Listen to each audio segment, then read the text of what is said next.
નમસ્કાર મિત્રો, સ્વાગત છે તમારું આપણી આ યુટ્યુબ ચેનલમાં જેનું નામ છે ગુજરાતી જીકેની જમાવટ।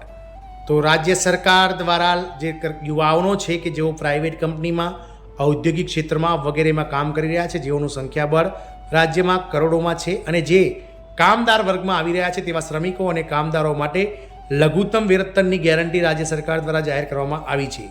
આ માટે મુખ્યમંત્રી દ્વારા જે તે પ્રાઇવેટ સંસ્થાઓ, જે સહકારી સંસ્થાઓ અથવા તો કંપનીઓને વધારાનો ખર્ચ સરકાર ઉપાડશે તેવી જાહેરાત મુખ્યમંત્રી દ્વારા કરી દેવામાં આવી છે। જાણીએ આજના વિડીયોમાં વિગતવાર કે કઈ રાજ્ય સરકાર દ્વારા રાજ્યના લાખો કરોડો શ્રમિકો માટે, કામદારો માટે મહત્વપૂર્ણ નિર્ણય લેવામાં આવે છે તેને લઈ અને વિડીયોમાં આજે વિગતવાર ચર્ચા કરીશું।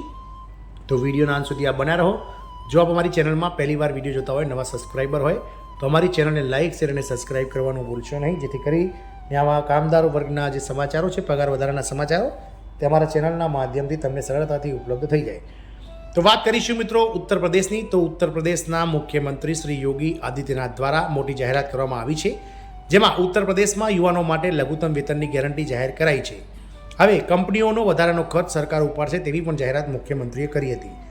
યુપી રોજગાર મહાકુંભ 2025માં ઉત્તર પ્રદેશના મુખ્યમંત્રી શ્રી યોગી આદિત્યનાથે જાહેરાત કરી છે કે રાજ્યના યુવાનોને લઘુત્તમ વેતનની ખાતરી આપવામાં આવશે। તેમણે કહ્યું છે કે છેલ્લા 8 વર્ષમાં 8.5 લાખ યુવાનોને પારદર્શિતા સાથે સરકારી નોકરીઓ પણ આપવામાં આવી છે। ઉત્તર પ્રદેશના મુખ્યમંત્રી યોગી આદિત્યનાથે ગત મંગળવારે જાહેરાત કરી હતી કે ઉત્તર પ્રદેશમાં કામ કરતા દરેક યુવાનોને લઘુત્તમ પગારની ખાતરી આપવામાં આવશે। કોઈ પણ કંપની કે નોકરીદાતા કર્મચારીનું શોષણ કરી શકશે નહીં। ભરતી કરતી કંપનીઓ તેમના કર્મચારીઓને લઘુત્તમ પગાર સુનિશ્ચિત કરશે। વધારાના ચાર્જની જવાબદારી સરકાર ઉઠાવશે। મુખ્યમંત્રીએ સ્પષ્ટપણે કહ્યું હતું કે આ વ્યવસ્થા યુવાનોને સન્માનજનક રોજગાર, નોકરીની સુરક્ષા અને તેમના અધિકારોનું રક્ષણ સુનિશ્ચિત કરશે। મુખ્યમંત્રી શ્રી યોગી આદિત્યનાથે ગત બુધવારે લખનૌમાં 3 દિવસીય રોજગાર મહાકુંભ 2025નું ઉદ્ઘાટન કર્યું હતું। તેમણે કહ્યું હતું કે ઉત્તર પ્રદેશ દેશનું પહેલું રાજ્ય બની રહ્યું છે જ્યાં દરેક કામ કરતા યુવાનોને લઘુત્તમ વેતન અને લઘુત્તમ પગારની ગેરંટી સુનિશ્ચિત કરવામાં આવી રહી છે।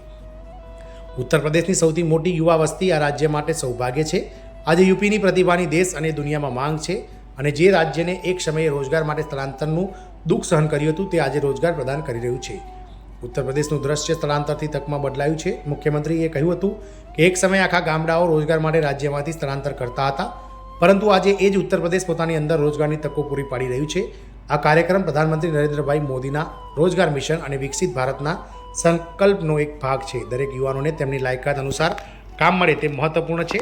જ્યાં પણ તેમને તક મળે ત્યાં યુવાનોએ તેમની પ્રતિભા અને ક્ષમતાથી પોતાની ક્ષમતા સાબિત કરી છે।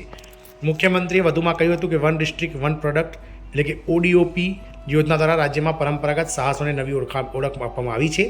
એમએસએમઈ ક્ષેત્રમાં 96 લાખ એકમોને પુનર્જીવિત કરવામાં આવ્યા છે।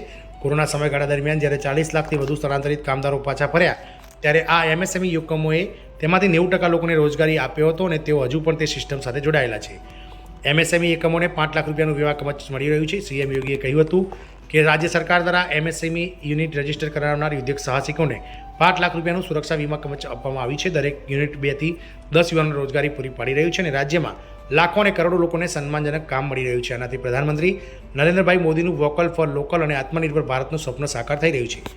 પરંપરાગત કારીગરો અને હસ્તકલા કારીગરોને સન્માનિત કરવા માટે વિશ્વકર્મા શ્રમ સન્માન અને પીએમ વિશ્વકર્મા યોજનાઓ લાગુ કરવામાં આવી છે।